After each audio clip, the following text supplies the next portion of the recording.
həqiqi mənada sevibsə, bir şey əmin eləyə bilərəm ki, ömründə, həyatında bircə dəfə həqiqi mənada sevmiş insan heç vaxt əclaf ola bilməz, xain ola bilməz, paxıl ola bilməz, əyri ola bilməz.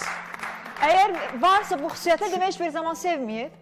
Yox, əgər o sevibsə bir dəfə, həqiqi mənada sevibsə, dəxli yoxdur, o qovuşub ya qovuşmayıb.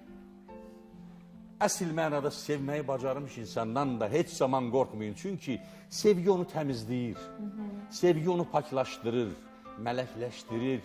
Sevgi mələkləşməyə aid olan bir nəsnədir. Amma nifrət şeytaniliyə aparan bir şeydir. Ona görə əgər bir insan sevibsə, o bütün ruhu ilə təmizlənib. Allah ona görə o sevdiyi bəndələrini onu göndərir ki, mən səni dünyaya pak göndərdim və sevgilisini də arxanca göndərdim ki, sən beləcə pak qalasın. Ona görə də adamlar var ki, dünyada hər şeyin sahibidirlər. Hər şeyin.